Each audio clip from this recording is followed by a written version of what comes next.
The next trillion-dollar company won't be a software company. It will be a software company masquerading as a services firm. That is the proactive opening to a recent thesis published by Julian Beck of Sequoia Capital, titled Services, the New Software. And if you are building, buying, or investing in software today, it's a framework you need to understand. For the last 20 years, the playbook has been simple.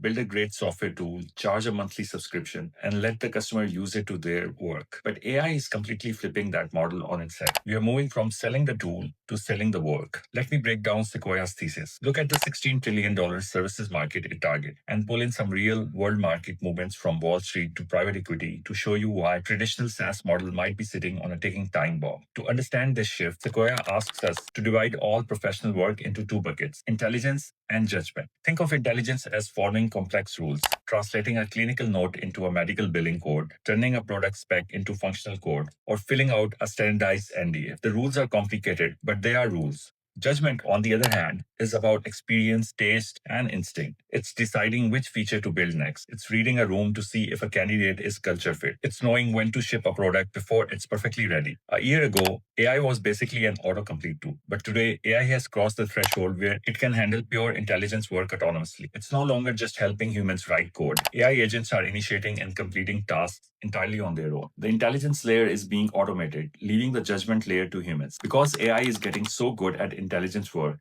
the business model of AI is changing. Sequoia frames this as the shift from co-pilots to autopilots. A co-pilot sells you the tool. Think of Microsoft Copilot, GitHub Copilot. The professional is the customer. The tool makes them faster, but the human is still fully responsible for the output. An autopilot sells you the outcome. It bypasses the professional entirely. An autopilot doesn't sell software to an outside law firm to help them draft an NDA. It sells the completed NDA directly to the company that needs it. It doesn't sell a tool to an insurance broker. It's the broker. So why does this matter? Because the budget for doing the work was the budget for the tools. For every $1 a company spends on software, they spend $6 on services. Why fight for a slice of the 1 trillion software market when you can go after the $16 trillion global services market? So if you are an AI startup, where do you start? Sequoia calls it the outsource wedge. You target tasks that companies are already outsourcing because it proves the company is comfortable with the work being done externally. And there's already a massive budget line item for it. Replacing an outsourced vendor with an AI agent is just a vendor swap. Replacing an internal employee is a painful reorg. Let's look at the real world color here because the capital markets are already moving on this. Take the insurance sector. Sequoia maps out a $140 to $200 billion